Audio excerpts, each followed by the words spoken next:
একটা হাদিস আপনারা সবাই শুনেছেন, নবীজি সাল্লাল্লাহু আলাইহি সাল্লাম বলেছেন, যে ব্যক্তি রোজাদার অবস্থায় তার সাথে কেউ ঝগড়া করতে আসলো, রোজাদার অবস্থায় কেউ কি করতে আসলো ভাই?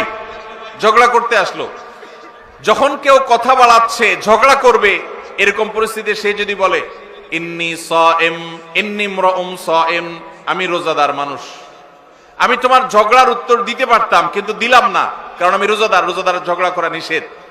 দেখুন নবীজি সাল্লাল্লাহু আলাইহি সাল্লাম রমজান মাসে রোজা রেখে ঝগড়া না করার যেন ট্রেনিং আমরা নেই, অভ্যাস যেন করি, এজন্য পুরো রমজান মাসে ঝগড়া নিষিদ্ধ করে দিয়েছেন। অতএব ঝগড়া ছাড়ার এই অনুশীলন, এই ট্রেনিং, এই প্রশিক্ষণ, এই অভ্যাস আমরা গড়ে তুলব তো ইনশাআল্লাহ। আল্লাহ আমাদের সবাইকে সেই তৌফিক দান করুন। ভাইরা আমার, নবী করিম সাল্লাল্লাহু আলাইহি সাল্লামের এই একটা আমল, এটা যদি আমরা নিজেদের মধ্যে আনতে পারি, আমরা জান্নাতি হয়ে যাওয়ার পথ অনেক সহজ হয়ে যাবে।